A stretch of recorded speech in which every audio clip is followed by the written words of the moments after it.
Cañón, Milenio 3 con número @cadenaser.com. ¿Sabías, Carmen, que en Andalucía ha vuelto el misterio? ¿Cómo no? Sí, y yo creo que nos lo va a traer un buen amigo e investigador, nuestro corresponsal en la zona, José Manuel García Bautista. Pues ahora vamos a saludarle rápidamente. Don José Manuel García Bautista, buenas madrugadas, compañero. Iker, buenas noches a todos los oyentes. Bueno, pues la verdad es que un sinfín de fenómenos, de cuestiones, cuando menos, que se salen de lo común en Andalucía, sobre todo en Sevilla.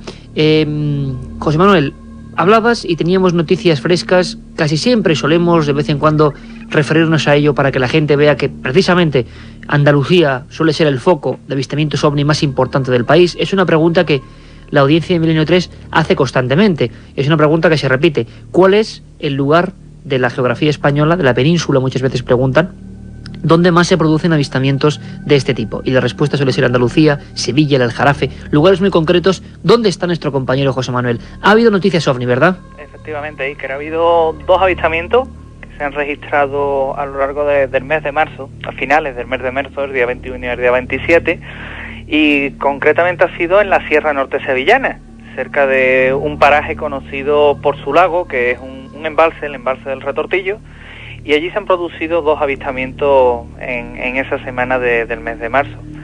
En concreto, tenemos un primer avistamiento el día 21, donde un conductor, Ángel Redondo, que viajaba desde lo que es de Lora del Río a Sevilla, pues se le paró justo en el horizonte, mientras que él circulaba por la carretera comarcal, una nave que él calificó como con una medida de unos 15-20 metros. Hablas, José Manuel, perdona, de nave, no de luz, de algo físico, un objeto contundente. Era algo tangible, algo físico, porque el testigo nos lo comentaba como su aspecto, que era un aspecto, era como una burbuja, ¿no? Media burbuja, plateada, de sólido, aspecto sólido, no hacía ruido.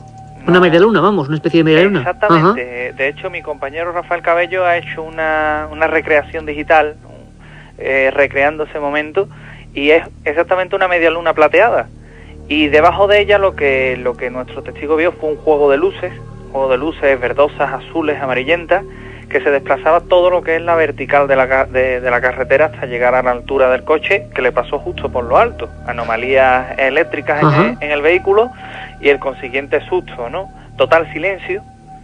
Y la verdad es que este hombre nos contaba la experiencia realmente aterrado, porque bueno, era algo que realmente a él le sorprendió y le acongojó, vaya.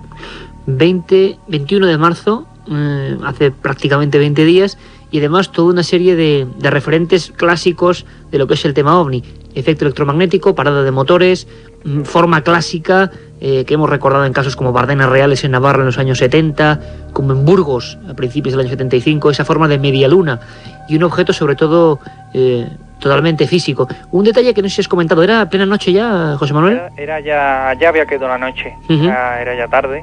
Este hombre viajaba hacia acá, hacia Sevilla, y la verdad es que se vio sorprendido por este artefacto de origen desconocido que intrigó incluso a los propios habitantes del pueblo. No menos curioso que el que se produjo el día 27, cerca de precisamente también en el embalse del Retortillo, cuando dos personas vinculadas a una base militar que hay en la zona, en concreto un radar, pues bajando justo por lo que es la carretera que rodea este embalse, pues pudieron ver sobre el lago una elipse, vamos a llamarlo una elipse porque no era exactamente una elipse, pero era, digamos, la forma que más se le acercaba, ¿no? Una elipse de color celeste brillante que estaba situado justo en lo alto del lago y que parecía resplandecer, emitía una extraña luminiscencia siempre en un color celeste luminoso, ¿no?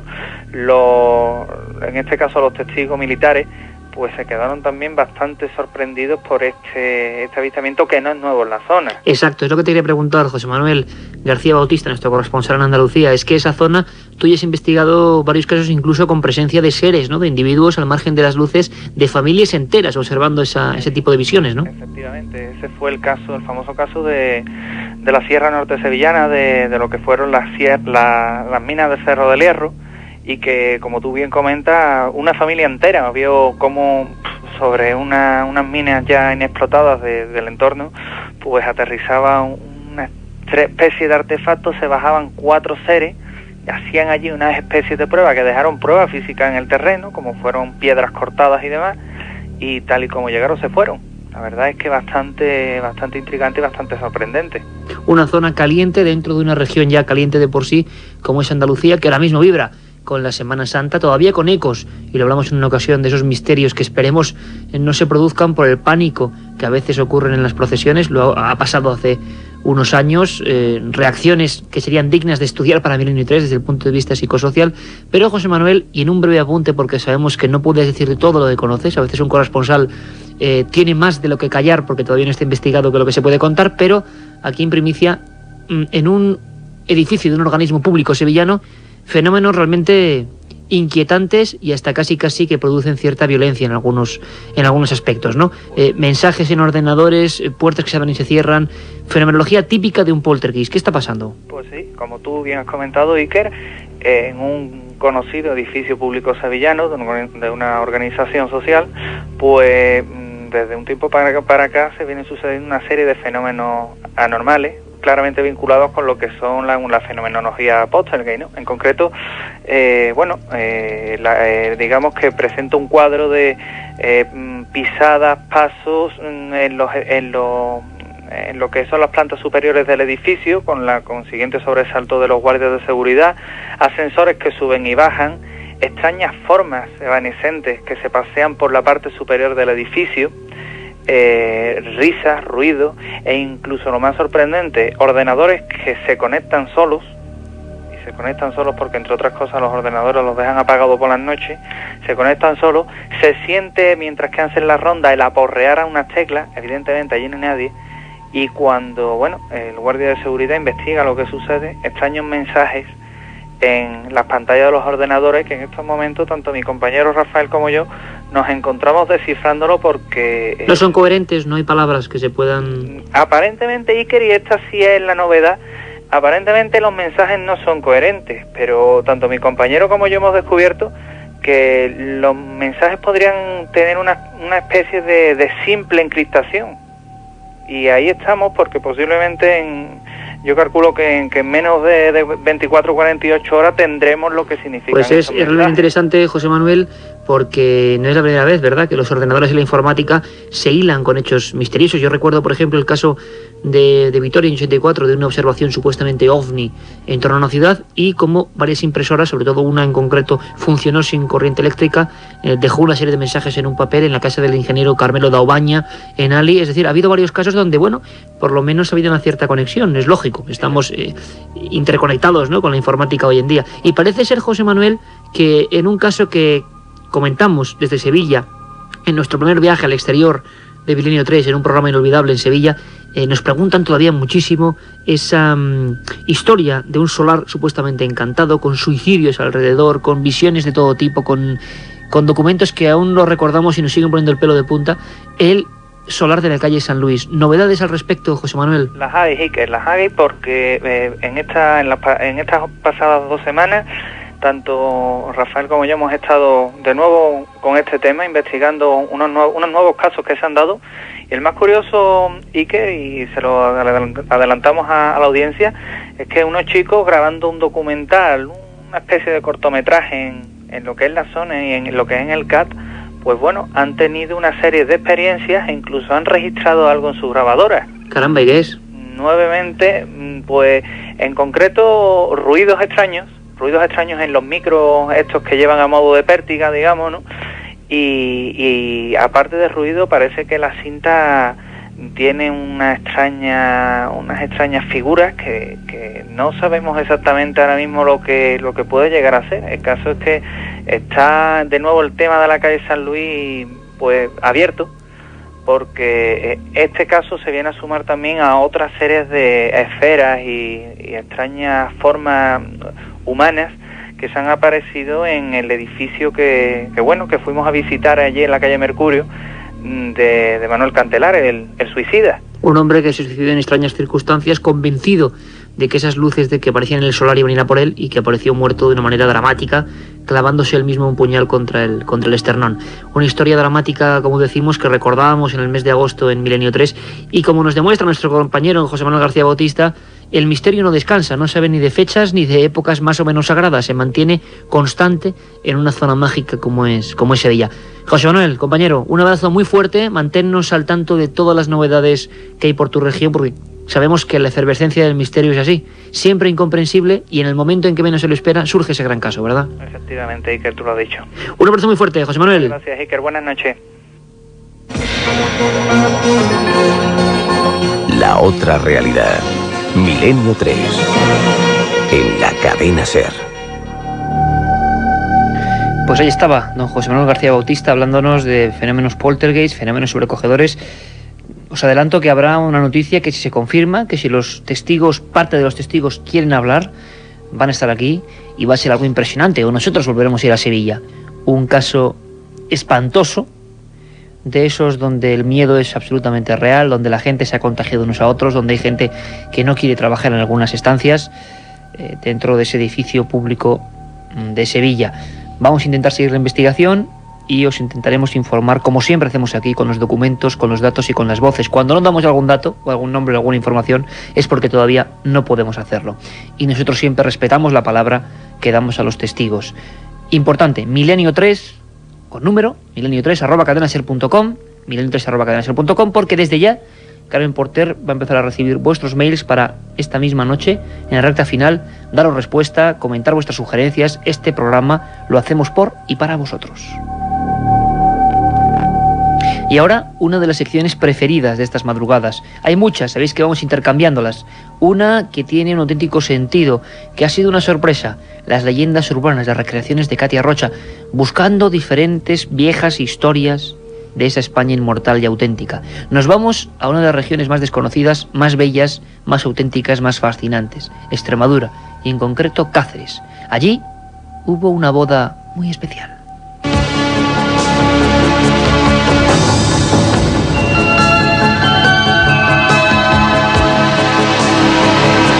En la ermita de San Marcos, situada en una finca en la provincia de Cáceres, entre dos pequeños pueblos llamados Santiago del Campo y Talaván, existía una enorme villa ahora deshabitada. La capilla San Marcos fue construida como un apéndice de la gran mansión que poseían allí una de las familias extremeñas más ricas. Ahora esta casa en ruinas la llaman la Casa de la Boda Negra. Su historia empieza por los años 1930. La familia a la que pertenecía, los Cerros, tenían una única hija como heredera de todos sus bienes, María, hija a la que adoraban. Por esas tierras existiría también otra familia, los Luceño, de igual condición económica, que tenían 3 hijos, siendo el mayor Isidro de la misma edad que María. Resulta que los dos se enamoraron, o eso dicen, y decidieron casarse, pero la gente del pueblo decía que más bien eran intereses entre las dos familias. Llegó el día de la boda. Todo salió muy bonito en la ermita de San Marcos y después pasaron a la casa de la novia para la respectiva recepción. Todos los invitados se encontraron en el salón del primer piso donde era la fiesta. María, la novia, subía a su cuarto a cambiarse de ropa y estar más cómoda en el convite.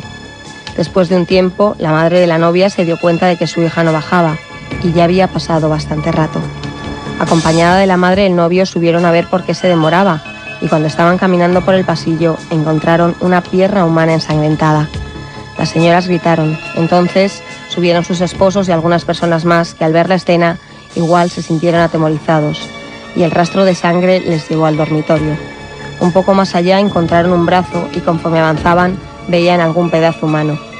Llegaron al cuarto de la chica y ahí se encontraron su cabeza encima de la cama. Todos se aterrorizaron por el macabro hallazgo, pero de pronto escucharon un grito que provenía del jardín. Bajaron inmediatamente y se encontraron con la empleada, que gritaba a más no poder, ya que en un árbol estaba ahorcado Isidro, el novio, pero le faltaban las 2 manos. Los invitados empezaron a correr hacia la salida asustados. Los padres, consternados, llamaron a la policía. Se investigó el hecho, pero no se encontraron culpables. Todos los invitados eran interrogados, pero nadie había visto nada y no encontraron ni una pista. A los 2 días y después de enterrarlos juntos, se realizó una misa para los difuntos y en medio de la misa llegó un joven, empleado de una de las familias, con una caja y una nota que decía abrir inmediatamente. El padre del chico abrió la caja y la dejó caer estrepitosamente al suelo, desparramándose en el interior de la misma las manos de Isidro y de María, aunque en ninguna de ellas se encontraba la alianza. En la caja una breve nota decía: La unión de los dos era prohibida, solo hice lo que debía hacer. Preguntaron al joven quién le entregó la caja. Él dijo que había llegado por correo a la casa y como era urgente se la llevó a la iglesia. Después los padres empezaron a tener pesadillas donde veían caras deformadas y les decían que se fueran lejos, que olvidaran lo que pasó. Cansados por esto decidieron ir a la policía para que les dejaran la investigación y como era influyente la familia hicieron que nadie más hablara del caso. Al año siguiente de la boda vieron a la doncella de los padres del novio, hija de un pobre labrador cerca de la ermita, sentada y vestida de novia, acunando a un bebé de tan solo unos meses y cantándole canciones de boda, mientras con su mano izquierda acariciaba la brillante alianza que lucía en su mano derecha. Al acercarse vieron que el bebé estaba muerto y que la madre se iba adormeciendo y a los pocos segundos caía desvanecida, muerta por envenenamiento. Varias personas dijeron que quien mató a los jóvenes fueron sus enemigos, ya que tenían varios, otros que fue un joven enamorado de la chica, que era muy coqueta, y la que parecía más certera señalaba a un viejo labrador que trataba en la casa de los Luceño, y a la cuya hija pequeña Isidro había violado y dejado embarazada antes de su boda con María, y que al denunciarlo la familia y pedirle cuentas, estos le habían echado a la calle con su hija embarazada. Sea como fuere, desde entonces hay muchos novios de toda esa zona que en las noches previas a su boda afirman haber soñado con una preciosa novia que chilla desesperada, perseguida por una sombra negra y una voz en la mano, y a una joven que se va asfixiando mientras una soga aprieta su cuello colgado del árbol centenario que aún perdura frente a los restos de aquella casa.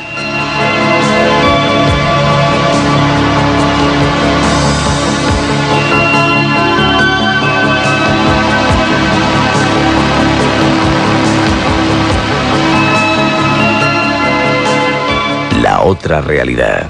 Milenio 3. En la cadena SER.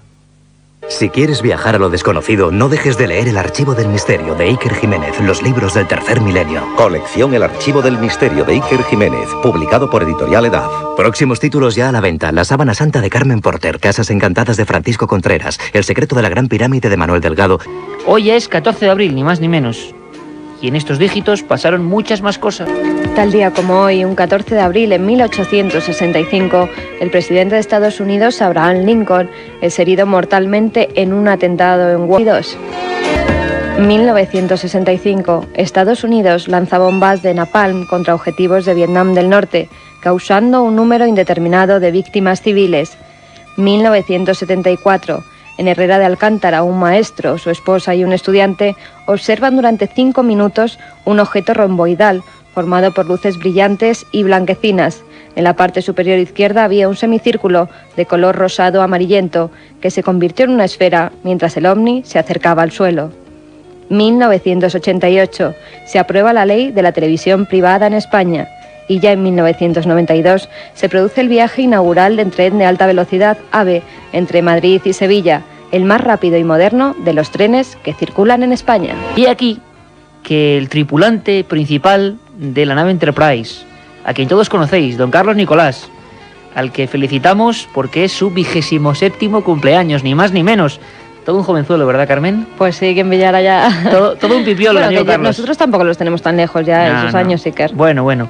Don Carlos Nicolás, que además de compañero, queremos agradecerle su profesionalidad, su auténtico amor por el misterio y su arte en el tema de la técnica y la música. Y por eso le dedicamos el mejor regalo que puede hacer un programa de misterio. Carlos, este caso ocurrió el día que tú naciste, el 14 de abril de 76. Creo que con una hora de intervalo, ¿verdad? A las 3:30 naciste tú, ¿no? Me dice que sí. Pues este creo que pasó... No, a las 2:30 naciste tú y creo que el caso fue a las 3:30. Y una hora más tarde. Sí, fue cierto impacto en periódicos como El Norte de Castilla. Este caso, compañero, va por ti, por don Carlos Nicolás, capitán de la Enterprise. Es la historia de Fidel Hernández Rollán y los extraños seres de Matapozuelos.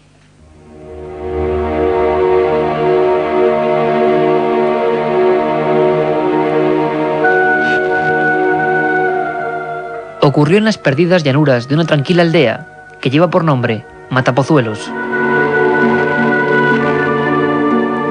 Un grupo de niños jugaba aquella tarde de abril de 1976 junto a un solar abandonado. De repente, muy cerca del techo de Uralita, apareció otro sol, una luz roja y potente que poco a poco fue descendiendo sobre el prado. El grupo corrió a refugiarse, y solo un muchacho, Fidel Hernández Royán, tuvo restos para ocultarse tras un montículo y observar la escena desde allí. A los pocos segundos, aquella especie de disco había tomado tierra. Y el miedo más profundo empezó a hacer presa en el joven Fidel. Agachado para no ser visto, observó cómo repentinamente, sin abrirse ninguna portezuela o escalerilla, aparecieron en escena 3 hombres, 3 individuos altos, de hombros estrechos y traje brillante que relucía con aquellos últimos rayos del sol. Al mismo tiempo, en el cuartelillo próximo de Medina del Campo, se denunciaba la observación de algo que caía justo sobre la vertical de Matapozuelos. Un grupo de efectivos del cuerpo de la Guardia Civil montaron un viejo SEAT 124 y acudieron raudos a confirmar los hechos. Mientras tanto, Fidel era descubierto por aquellos 3 seres. Aterrado, el chico no supo explicar bien su experiencia a la autoridad. Allí estaba, temblando, encorvado, como si todavía alguien lo estuviese vigilando. Según su testimonio, los 3 humanoides cogieron muestras del suelo y se colocaron frente a él. No abrieron la boca en ningún momento, pero se oían perfectamente voces en idioma desconocido.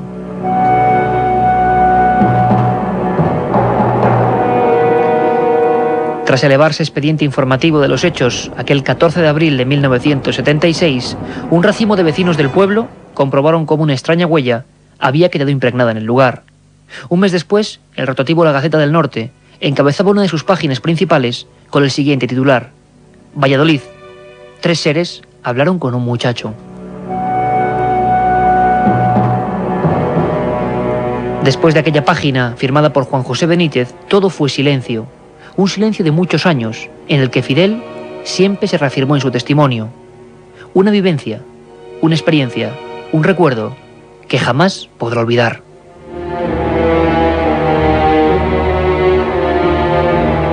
Milenio 3.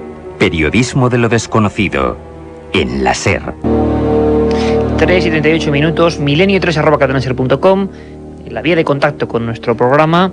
Ese caso del 14 de abril del 76, mismo momento casi que donde nacía, el momento en que nacía nuestro compañero Carlos Nicolás, el único técnico del mundo, nos dice que el día de su cumpleaños está aquí al pie del cañón, como un profesional auténtico, manejando la nave para que todo esto vaya rumbo hacia esos espacios que siguen sin conocerse. Lo decimos siempre, a una pregunta que nos llega ahora mismo, por ejemplo, el mail: ¿qué hace falta para meterse en la investigación, a investigar estos temas, a divulgar? Hace falta varias cosas, ninguna excepcional, todo el mundo puede hacerlo, solo ilusión e interés. Pero hay una cosa que es clave: los libros. Vamos a por ellos, abrimos nuestra biblioteca. Y yo tengo en las manos, hemos recorrido el equipo de Milenio 3, bueno, parte del equipo, Carmen Porter y este que os habla, hemos recorrido las tierras de Burgos, unas tierras también mágicas, auténticas. Es que todo en este país es realmente excepcional. Yo lo creo así. Creo que en tierras incluso que creemos que están ya muy trilladas o que hay grandes comunidades, grandes ciudades, pues qué va, uno escarba un poco y surgen misterios. Yo tengo en las manos un libro. Nosotros somos unos enamorados de las librerías y muchas veces de las ediciones regionales, ediciones que no nos llegan, ediciones que son muy difíciles de encontrar en otros puntos que no sea su lugar de origen, pequeñas tiradas. Tengo en la mano un libro rojo, impresionante. La editorial se llama Tentenublo, nombre mítico también, nombre que se achacaba al dios de las malas tormentas en la vieja Castilla. Autores: José Manuel Pedrosa, César Javier Palacios y Elías Rubio Marcos. 3 divulgadores, 2 de ellos profesores, uno de ellos periodista, y el libro se llama Héroes, Santos, Moros, y una auténtica joya. No los tengo el gusto de conocer los autores, pero una auténtica joya. Yo recojo libros, en nuestra biblioteca tenemos libros, los que traemos aquí, de muchas partes de España. Hay toda una serie de partes, de baldas llenas de libros regionales, de libros que se encargaron de rescatar el misterio, pero poco se ha visto con la documentación, fotografías de este libro. Todo tipo de historias que son las mismas en diversos lugares de España, que se transmiten por tradición oral y tradición casi sanguínea, leyendas que tienen mucha parte de verdad, aderezado con unas fotografías excepcionales, un trabajo sociológico, antropológico, que de verdad tenemos que decir que es de 10, de quitarse el sombrero. Héroes, Santos, Moros y Brujas, editorial Tentenublo, Burgos, ese Burgos desconocido y ancestral. Y Carmen, tú tienes otro libro que además creo que tiene que ver con alguien, buen amigo de Milenio 3, que nos lo envió, ¿verdad? Pues sí, antes de entrar a comentar el libro, Iker, hay que decir que esta obra nos la ha regalado y nos la ha hecho llegar hasta los estudios de la cadena SER una oyente del programa, la señora Tremedal, y desde aquí se lo agradecemos. Le damos 1000 gracias por esta obra, que además es imposible de conseguir hoy en día. Se trata de La mediunidad y sus misterios. El autor, Quintín López Gómez. Era director de la revista científico-filosófica de estudios psicológicos. Caramba. La editorial que la publicó fue Mauzi, y el año nada más y nada menos que 1903. Gran regalo, Carmen, este libro, estudéntico incunable. El libro consta de varios escritos que se publicaron en una revista de estudios psicológicos, el Lumen. Como siempre, Iker rescata unas palabras del autor que dice: existen vividores que pretenden pasar por mediums y se valen de malas artes para fingir poderes supernormales, que no tienen, pero ese mismo hecho, si algo prueba, es que existen mediums verdaderos. O sea que fíjate, la polémica ya está como hoy, casi caramba, 1903, un siglo después de estos textos, sigue igual de válida. Parece que hay ciertos poderes, ciertas facultades en algunas personas, pero caramba, un 95%, y quizá me quede corto, son auténticos embaucadores y embusteros. Además, en el libro se narra un caso, Iker, el caso de una medium de Londres, Miss d'Esperance, que de niña vivía en un viejo caserón y veía y hablaba con algunos de los anteriores inquilinos. Esto no sería extraño de no ser porque algunos llevaban varios siglos muertos. El libro entonces, Carmen, es La mediunidad y sus misterios, autor Quintín López Gómez. Y el libro nuevo que podéis adquirir de, quizá, eso sí, restringiéndonos a la zona norte de España, Héroes, Santos, Moros y Brujas, de Tentenublo. Dos proposiciones distintas, siempre con un objetivo: culturizarnos. El misterio es muy amplio, podemos enfocar o meternos en él de muy diversas formas. No todo es fenómenos paranormales, en este caso la mediunidad, ahí está, sí, pero también es sociología, es antropología, es arqueología. Estas son las ideas que os damos siempre para que vosotros vayáis, digamos, construyendo vuestro propio archivo. Ahora pasamos del archivo al aire libre, pasamos al viaje, pasamos a la investigación y al descubrimiento de un lugar fuera de las fronteras de nuestro país. Nos vamos con Carlos Barroso, ni más ni menos que a un sitio distinto, o al menos con ojos distintos. Verlo de otra forma. Panamá. Panamá es la pequeña joya de América, tan poco conocida como apasionante y cautivadora. Aparte del famoso canal cuyas obras inició a finales del siglo XIX Ferdinand de Lesseps, el país guarda entre sus pliegues auténticos atractivos para la aventura y el misterio. Desde su descubrimiento en 1501 por Rodrigo de Bastidas, Panamá se ha ido convirtiendo en una mezcla de culturas. Ejemplo del contraste lo ofrece la propia capital.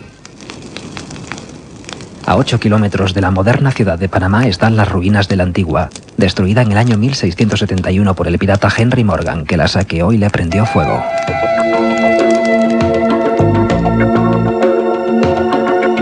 Panamá también es una ciudad moderna, como muestran los rascacielos y los edificios de Paitilla, junto al corazón financiero y comercial de la conocida como la Reina del Pacífico. No muy lejos de allí se encuentra el otro gran atractivo de la capital panameña, la ciudad colonial. Ruinas, calles de piedra, museos, iglesias, la catedral, en todo este marco conviven con maestría tres estilos distintos de construcción: español, francés e italiano. En el casco viejo se podrá visitar el Arco Chato, una antigua cárcel española conocida como Las Bóvedas, el Palacio Presidencial o la iglesia de San José, con un inmenso altar de oro. Después de Panamá, la segunda ciudad en importancia del país es Colón. Está justo en la desembocadura del canal por el Atlántico. A 30 kilómetros de esta ciudad está el Fuerte de San Lorenzo, una de las fortalezas españolas mejor conservadas. En las proximidades de Colón se encuentra Portobelo, uno de los lugares con mayor importancia histórica del país. Fue aquí donde llegó Cristóbal Colón en 1502. Sus muchos monumentos, fortalezas e iglesias han sido declarados Patrimonio de la Humanidad por la UNESCO.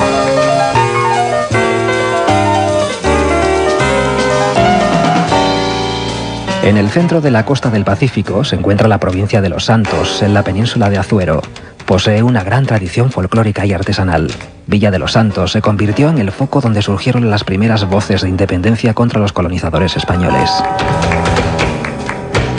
David es la tercera ciudad panameña, capital de la provincia de Chiriquí, donde se encuentra el Parque Internacional de la Amistad, también declarado Patrimonio de la Humanidad. Muy cerca de allí está Boquete, en el Valle de las Flores, con sus plantaciones de café y frutas, y el volcán Barú, de 3.475 metros de altitud. Panamá tiene más de 500 islas, todo un tesoro para la aventura. Entre ellas destacan Isla Grande, Contadora, Isla de Taboga, San Blas e Islas de Boca del Toro. Pero si lo que buscamos es misterio, no podemos olvidarnos de la provincia de Darién, al sur del país, en la frontera con Colombia.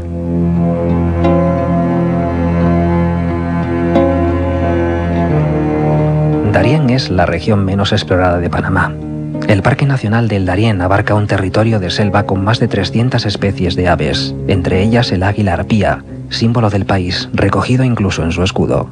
Ha sido declarado Reserva Mundial de la Biosfera por la UNESCO. En el Darién perviven muchas culturas indígenas, con sus costumbres y sus dialectos ancestrales.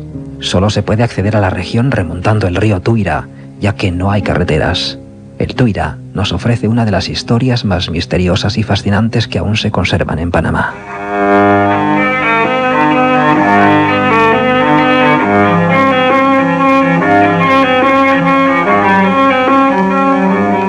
En la desembocadura del río Tuira hay una pequeña isla conocida como El Encanto.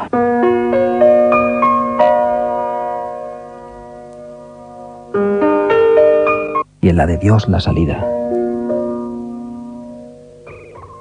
Los habitantes de La Palma, una localidad situada en la ribera del Tuira, aseguran que en los meses de abril y mayo, cada vez que navegan por las aguas próximas a la isla, no deja de sonar una inquietante música, cuya procedencia es todo un misterio.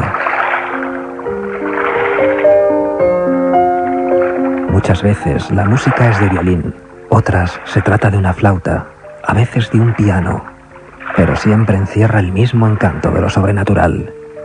Cuando se golpea el agua con los remos, el tono y el volumen de las notas se eleva como si su intérprete se acercara a los viajeros.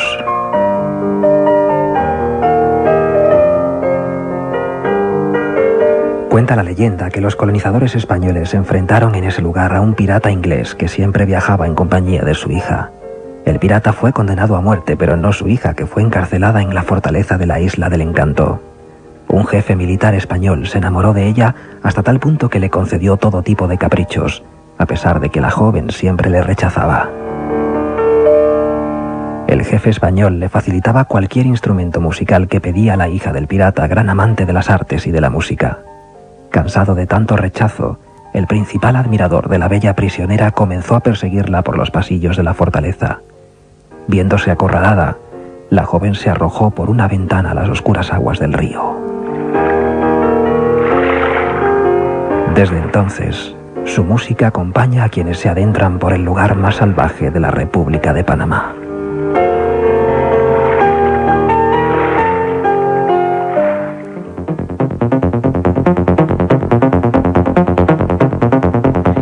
Cuatro menos 10 de la madrugada. Esta es la segunda propuesta que la cadena SER, donde si no os hace para que conectéis con el misterio, con lo insólito, con lo desconocido, con la investigación, con los viajes, con todo, y este equipo está a vuestro servicio. Entramos ya en lo que ha sido una semana, bueno, con noticias curiosas, diversas. Sabéis que siempre le damos un repaso, una pincelada, una visión directa a lo que ha sido la actualidad, que no se cuenta habitualmente. Carmen, se ha descubierto un planeta que reúne condiciones para albergar vida, y no es el único, hay varios. Esta semana un equipo de astrónomos austriacos ha anunciado el descubrimiento de un planeta situado en un sistema con 2 soles, a unos 40 años luz de la Tierra, y que reúne todas las condiciones para albergar vida.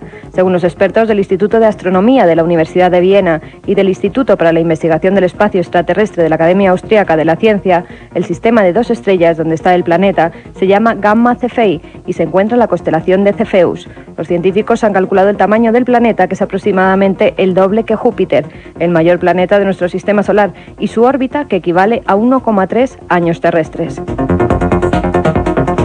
Informábamos hace exactamente una semana desde la 7ª región de Chile. Ahí está uno de nuestros corresponsales en todo el mundo, en este caso en esas zonas desérticas maravillosas, don Cristian Rifo. Tenemos la fortuna de tener compañeros en todos los puntos claves del globo, y nos hablaba de mutilaciones de ganado, mutilaciones de gallinas, de animales.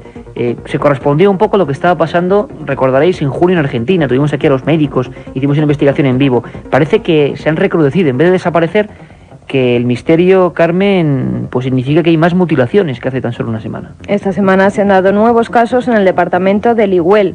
Según ha declarado un ganadero de la zona, en 15 días me mutilaron 6 terneros. En todos se ven cortes muy similares, perfectos y cicatrizados, como cauterizados.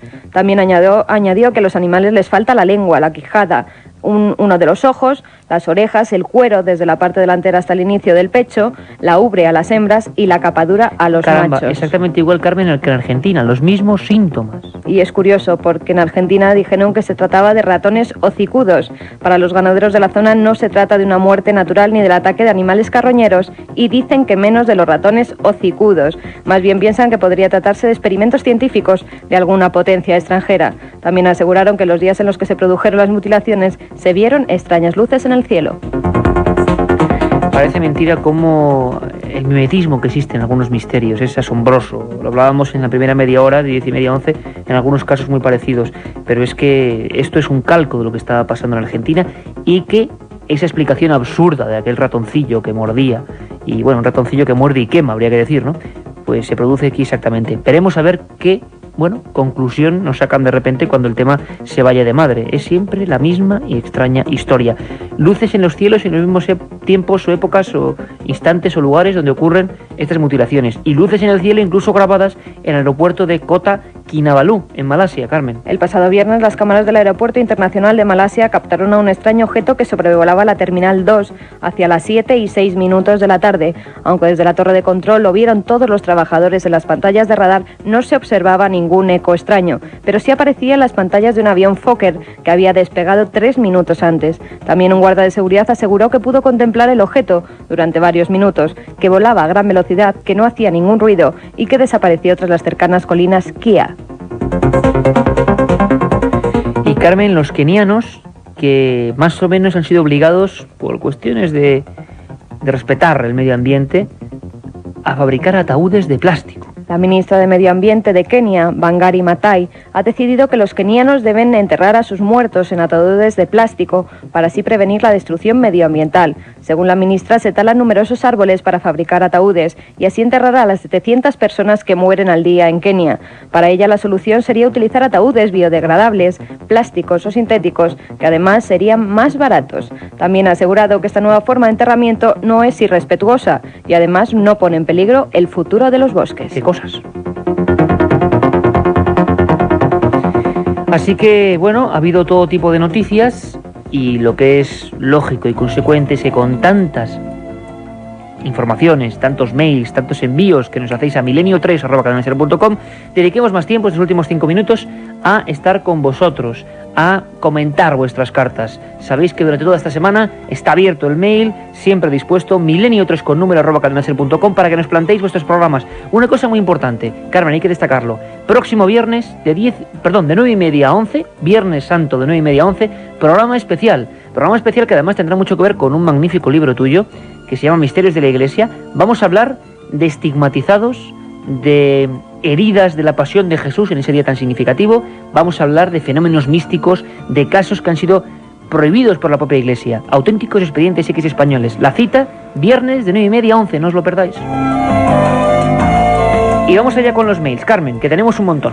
Pues a las 3:43 de la madrugada nos llegaba un mail que nos dice: hola amigos de Milenio 3, soy Javier de Soria y deseo felicitar a todo el equipo, en especial a Iker Jiménez, pues he leído sus libros y le admiro mucho. Me gustaría preguntaros si podéis hablar en el programa de los hechos ocurridos en Medinaceli en la madrugada del 4 al 5 de febrero de 1978, cuando un cazador llamado Julio Fernández, junto con su perro, fue abducido por un ovni. Su perro se llamaba Mus, un perro que es parte de la historia de los fenómenos extraños. Carlos Nicolás me mira desde el Enterprise de la nave con ojos como platos, como que un perro que se llama Mus. Pues sí, Carlos, un perro, un cazador, don Julio Fernández, que sería de los primeros casos en que un español más o menos afirmaría no solo que vio un objeto y unos seres, sino que fue sometido a experiencias de hipnosis regresiva médica, porque había un tiempo perdido. La eterna historia de los supuestos abducidos. Yo soy muy crítico con esto. Veo más bien quizá algún tipo de experimento psicosocial, algún experimento humano.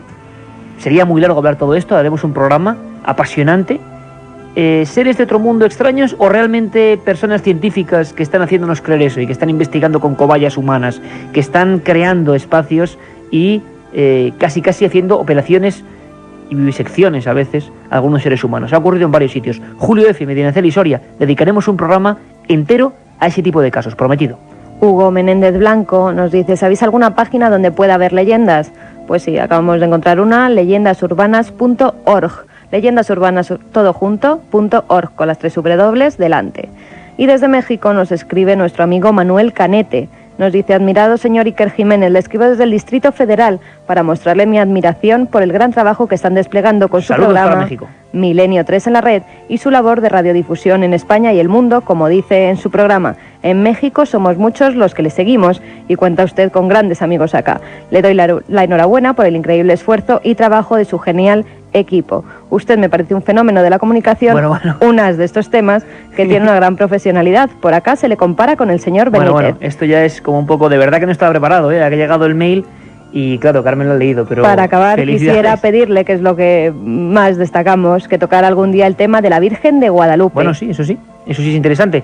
Gracias, de verdad, y no somos conocidos, no somos familia, hay que dejarlo claro.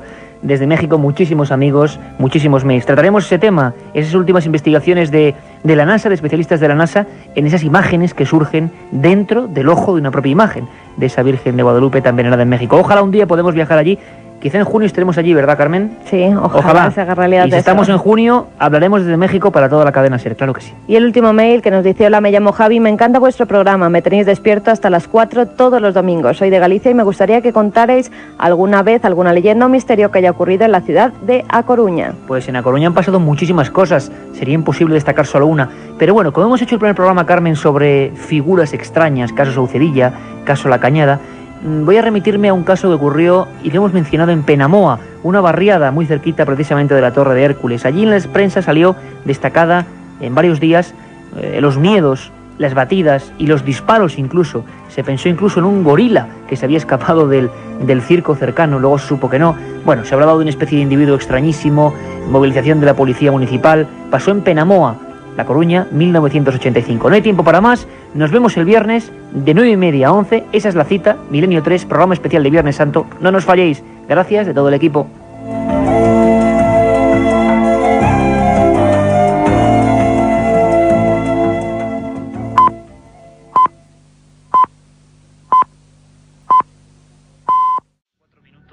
Esto ya es Milenio 3 y aquí está este equipo: Carmen Porter, Carlos Barroso, Katia Rocha, este que os habla Iker Jiménez, y en los mandos técnicos Antonio Bravo, Javier Rodríguez.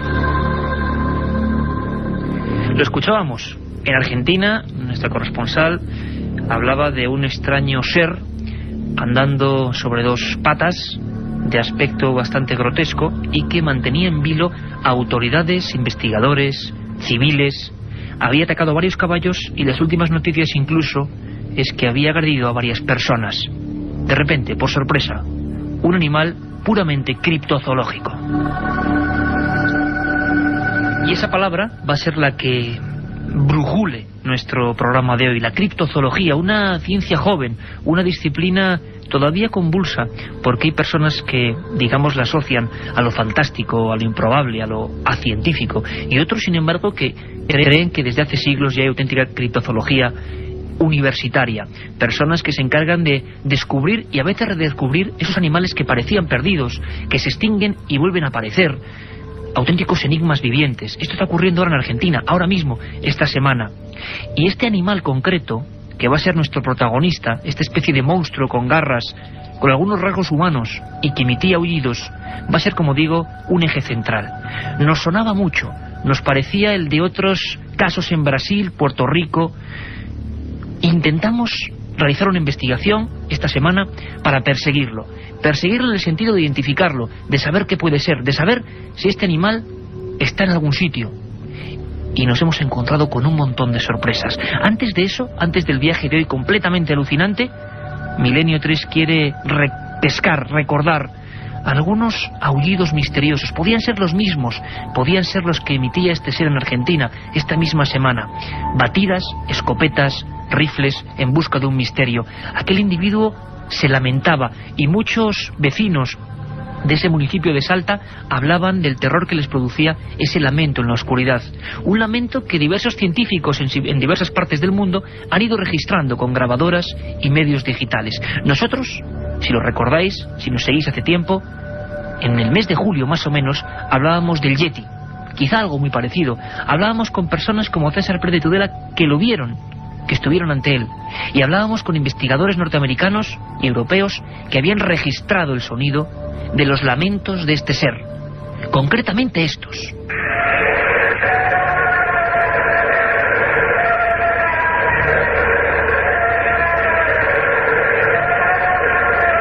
Don Antonio Bravo, que nos pone esa especie de voz que realmente nos recuerda hasta una psicofonía, algo realmente quejumbroso, exactamente lo mismo que describen ahora cientos de personas en Rosario y Salta. ¿Quién es este individuo? ¿Hay uno o son varios? ¿Es una especie perdida en el tiempo? Vamos a intentar descubrirlo hoy. Y lo hicimos viajando no muy lejos, es curioso. Teníamos a Isabel Cuevas en Argentina, pero supimos por ciertos, vamos a llamarlo chivatazos, que en pleno centro de la Villa y Corte, en el Museo de Ciencias de Madrid, hay una serie de sótanos completamente cerrados al público, hay una serie de archivos, de colecciones enteras que llegan desde el siglo XVIII, desde aquel 17 de octubre del año 71, 1771, donde un misterioso personaje, no podía ser de otra forma, don Pedro Franco Dávila, daba el primer gabinete, las primeras piezas de investigación. Ahí había,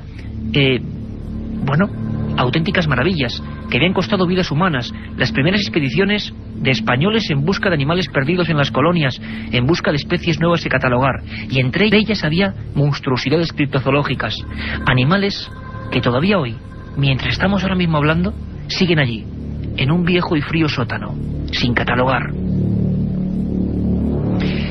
Y allí que nos fuimos el equipo de Milenio 3 para intentar bajar a esos sótanos con un permiso muy especial, en plena noche, en un edificio también especial, ¿verdad? Que todos quizás hemos visitado, pero en su parte superior. Sin embargo, tal y como ocurre, por ejemplo, en el Museo del Cairo, dicen que el 80% y a veces lo más valioso está debajo. Nos lo contaba y fueron guías especiales Fernando González Siches, biólogo, que ha estado con nosotros en otros programas, compañero de Traslove Films, y Óscar Soriano, investigador titular del Museo de Ciencias Naturales e investigador del CSIC, del Consejo Superior de Investigaciones Científicas.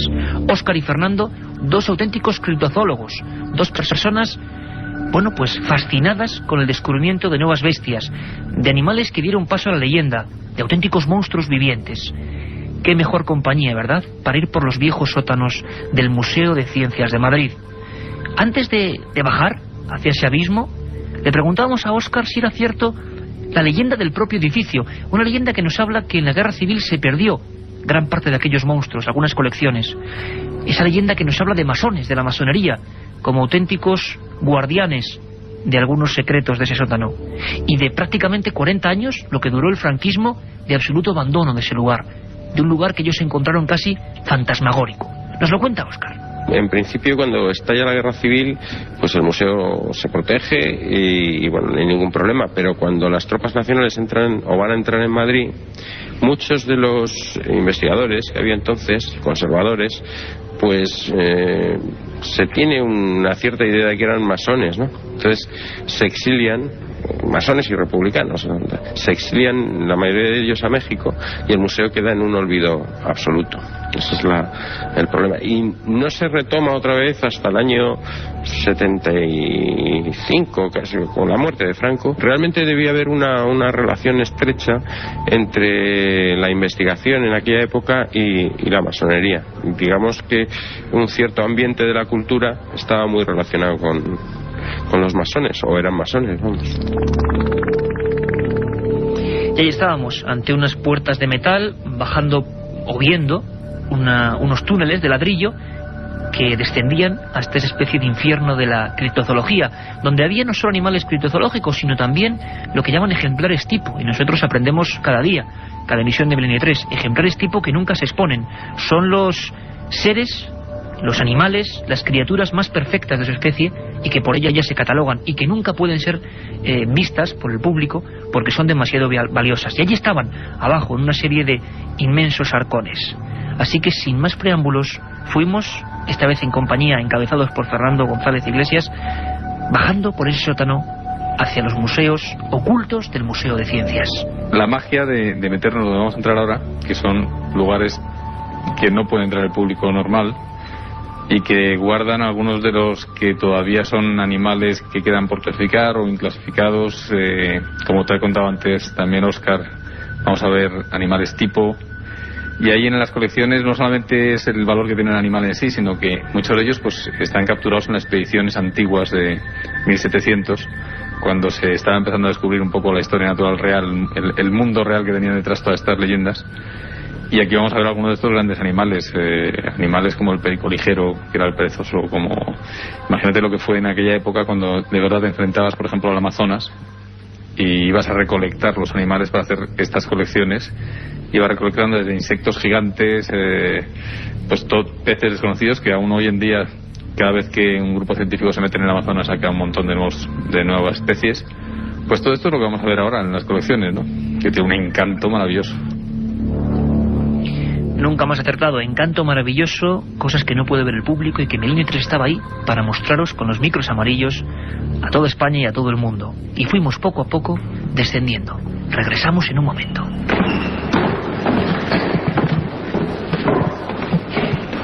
La otra realidad. Milenio 3. En la cadena SER. Si quieres viajar a lo desconocido, no dejes de leer El Archivo del Misterio de Iker Jiménez, los libros del tercer milenio. Colección El Archivo del Misterio de Iker Jiménez, publicado por Editorial Edad. Próximos títulos ya a la venta: La sábana santa de Carmen Porter, Casas encantadas de Francisco Contreras, El secreto de la gran pirámide de Manuel Delgado y Vampiros de Miguel Gómez Aracil. Un programa que se sumerge en el otro lado de la realidad. Milenio 3, con Iker Jiménez y todo su equipo en la SER. 10:43. Hay un correo electrónico importante, milenio3 con número @cadenaser.com. Yo creo que ya muchos lo conocéis, milenio3 @cadenaser.com, porque hay una segunda edición, nuestro misterioso y maravilloso horario de 3 a 4, Carmen Porter, dentro de unas horas tan solo, mucho más Milenio 3, ¿no? Mucho más Milenio 3. En la madrugada, Iker, hablaremos de las misteriosas fotografías que hemos visto en los últimos años. Unas imágenes que nos enviaron los oyentes Francisco Javier López y Nani Baena, desde Úbeda, en la que se puede observar una extraña figura asomándose por una ventana, mientras pasa por debajo una procesión de Semana Santa. Una figura que se asoma, pero que no es una figura humana, que es algo extraño. Es algo raro que José Manuel García Bautista, nuestro corresponsal allí en Sevilla, se ha puesto a trabajar sobre ellas con los últimos medios informáticos que hay y nos dará las conclusiones a las que ha llegado. Como siempre, hay que nuestras secciones: las conspiraciones de Santiago Camacho, las leyendas urbanas de Katia Rocha, los viajes de Carlos Barroso y muchas más cosas. Así que nuestros oyentes que no se lo pierdan. Un buen menú. Pero tienes una tarjeta en las manos, Carmen. Tengo una tarjeta para invitar a todos los oyentes de Milenio 3, y así nos lo dijeron Fernando González Siches y Óscar Soriano, a una conferencia que se va a dar el martes 18 de marzo de 2003, Fenomenal. Martes 18 de marzo a las 7 de la tarde, en el Museo Nacional de Ciencias Naturales, que está en la calle José Gutiérrez Abascal, número 2. El título de la conferencia: Criptozoología, mitos, leyendas, fraudes y realidades de una paraciencia. Pues una cita para todos los amigos de Milenio 3. Y nosotros proseguimos nuestro viaje en busca de algo parecido a ese misterioso gigante peludo con garras como garfios, con rostro casi humano y que está provocando el terror en Argentina. Algo parecido. Pero antes fuimos viendo, pues lo que hemos dicho, todo un museo que temblábamos porque nadie puede ver, y estaba ahí. Escuchábamos los cajones metálicos abrirse y aparecer cosas dignas de películas de ciencia ficción. Por ejemplo, bivalvos o conchas gigantescas, 200, 300 kilos, que incluso tenían fama casi de carnívoras, de atrapar a los nadadores y de atrapar a tantos españoles que se dejaron la vida en expediciones. Y veíamos las tarjetas de personas que no regresaron, que murieron en la expedición y que habían dejado la filiación de aquellas criaturas entonces desconocidas, auténticos aventureros del siglo XVIII, a los que queremos rendir un sincero homenaje, gente auténticamente valiente. Nos explicaba Óscar, con esa concha en nuestros pies, cogiéndola casi desde una caja de metal, perdida ahí en los fondos del museo, la magia de este tipo de misterios.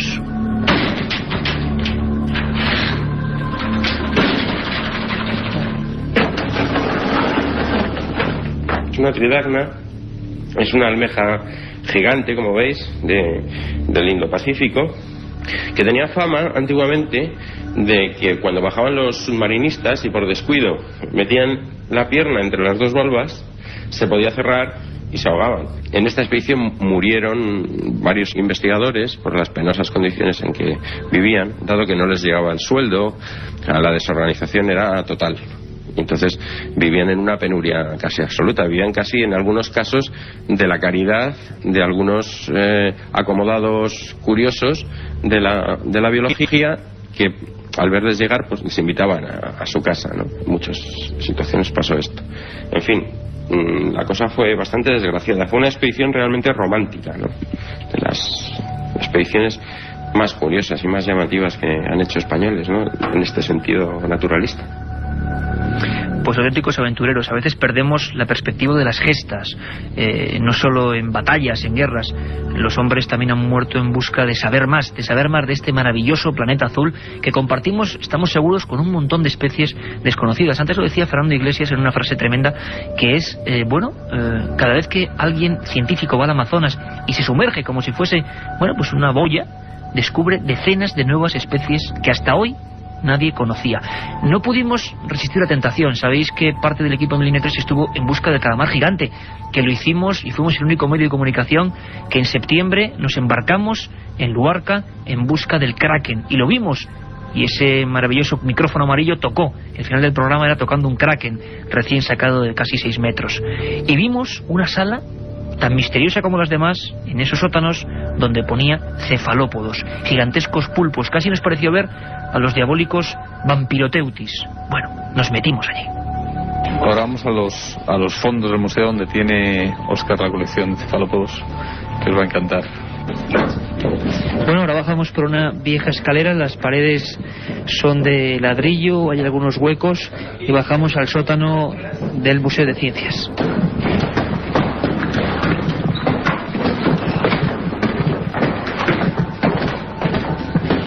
Seguíamos descendiendo hasta encontrar una especie de laboratorio con miles de frascos de cristal, como nunca antes habíamos visto, parecidos a los viejos frascos de botica o de farmacia, y dentro de cada uno de ellos criaturas realmente asombrosas, criaturas, algunas con una etiqueta que nos sorprendió y que animó desde luego nuestras ansias de investigación. Ponía sin identificar. Cuántas maravillas, cuántos enigmas podía haber ahí. Nos encontramos con uno revolviendo ahí que nos dejó también patidifusos. La gran maza, el brazo que alguien cortó, pues posiblemente hace un par de siglos, quizá el primero en España, de un calamar gigante, de un auténtico monstruo, de algo que se pensó que no existía, y llamaron loco a Julio Verne, el kraken. Lo sacaron en Palma de Mallorca y estaba ahí, casi sin filiar, en una esquina de esos fondos. Fernando, es la muestra esta de que desde hace muchos años y casi siglos estaban interesados buscando el calamar gigante, ¿no? Sí, yo no sé si está datado o no. Pues así el primero que se estudió en tierra, el primer Architeutis que se estudió en tierra, fue precisamente por una maza que había cortado un chaval, un chico de 12 años, marinero noruego, que se encontró con una masa flotando encima del mar, y fue a ver qué era, y era un Architeutis que todavía se movía, y le cortó una de las mazas, se la mandó a un fotógrafo y naturalista que estaba en Terranova, y este a su vez, viendo que era un ejemplar único y sabía que lo que había detrás, la leyenda del kraken que tenía detrás, pues se lo mandó a un zoólogo especialista en moluscos de la Universidad de Yale, y este fue el que hizo el primer estudio serio sobre un cuerpo de un Architeutis. ¿Y este podría ser igual la primera muestra en España de un Architeutis? Te puedo decir más cosas. Según los datos que tenemos, sería originario de Palma de Mallorca, o sea, habría sido capturado en Palma de Mallorca, con lo cual sería el primer Architeutis que se ha capturado en el Mediterráneo.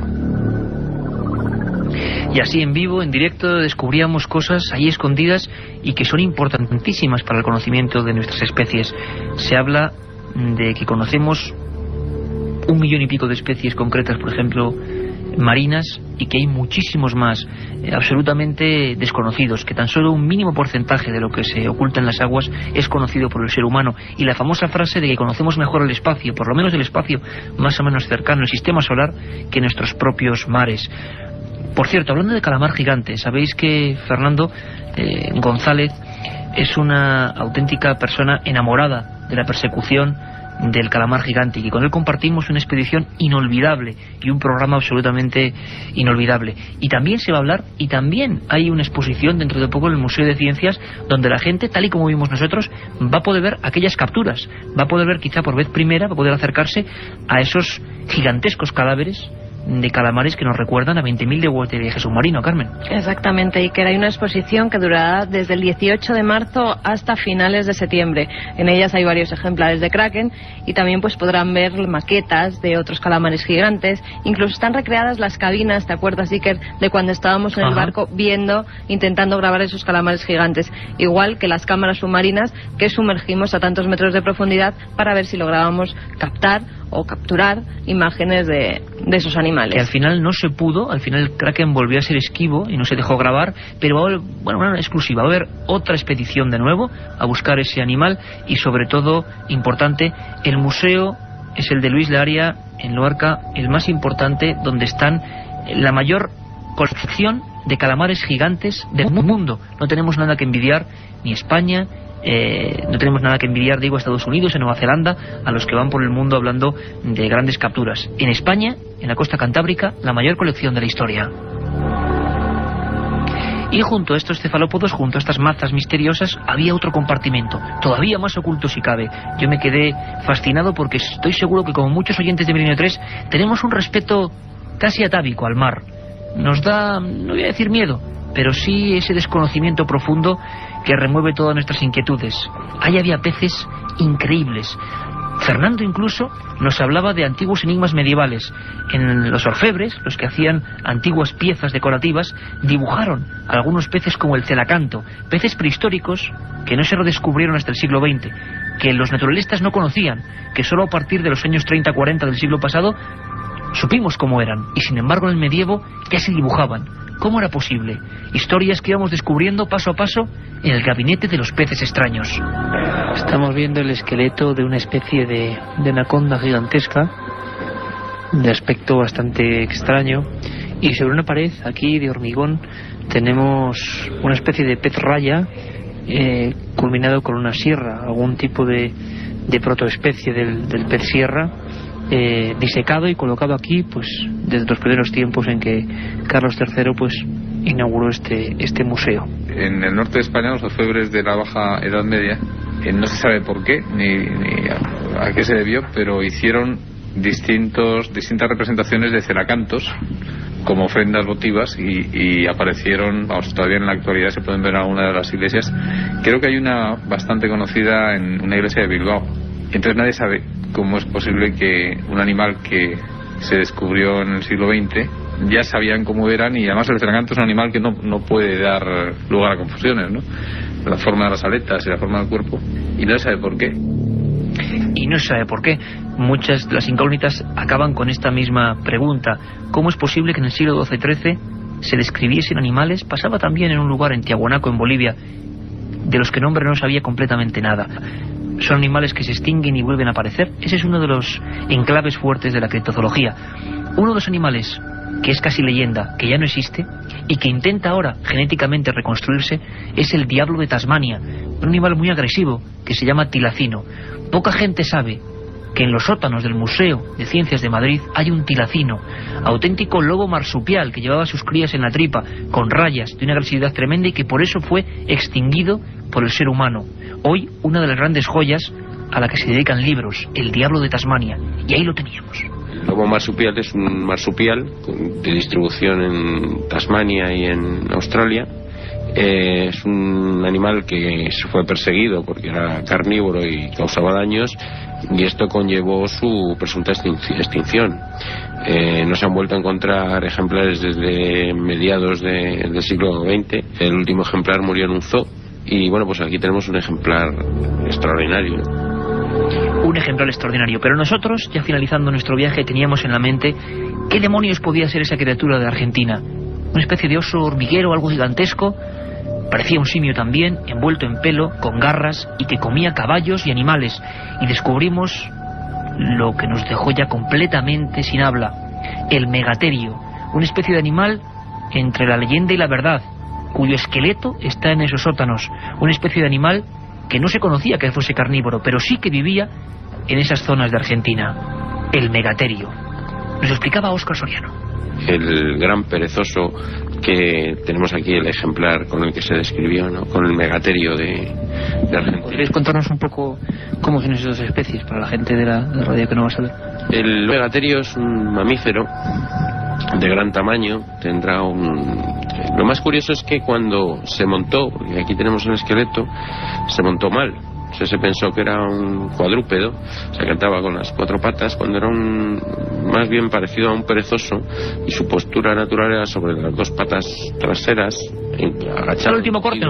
Y con las patas delanteras pues agarraba a los árboles y cogía su alimento. Cogía su alimento, decíamos, una especie de aventura, de mito auténtico en vivo. No nos cabía la menor duda. Si hay un animal en el planeta Tierra que puede ser parecido al que está causando el terror en Argentina, ese era el Megatherium, el perezoso que se guarda, el mejor ejemplar, según dicen los científicos del mundo, en el Museo de Ciencias de Madrid. Un ejemplar que quizá se ha vuelto loco por algún motivo y está atacando y causando el pavor. Lo escuchábamos, nos lo contaban los dos expertos, nuestros guías hoy, delante de ese gigantesco esqueleto. El perezoso de aquí es tan importante que el propio Darwin escribía que él había encontrado un esqueleto igual en el río Luxán, me parece que fue, y describe en su viaje que a él le ha merecido la pena el viaje, y habla del viaje del Beagle, del famoso viaje de Darwin, solamente por haber encontrado ese esqueleto le merece la pena, y hace una mención porque el único que se conoce hasta entonces es el del Museo de Ciencias aquí. Pero lo interesante es que desde entonces se genera una cierta leyenda que dice que pueden seguir vivos animales de estos perezosos gigantes en las selvas patagónicas y en algunos puntos de Sudamérica. De ahí una historia muy bonita que habla de la incursión de un naturalista inglés que va contratado por el Museo de Londres, en el británico de ciencias, y se adentra en Patagonia y descubre que hay una granja muy cerca o sea, lo que es en las faldas de los Andes. Hay una granja ganadera, y en la valla de la granja descubre que hay una piel con coraza. También descubre unos restos de unos excrementos de un animal que no acaba de catalogar, y le dicen los indios de allí que sí, que son megaterios, que es que andan por las selvas. Megaterios que andan por las selvas, investigadores que hace bien poco lo han comprobado, y ahora el monstruo que quizá no sea tal, sino una especie, quién sabe si mutada, fuera de su hábitat, que está causando el terror.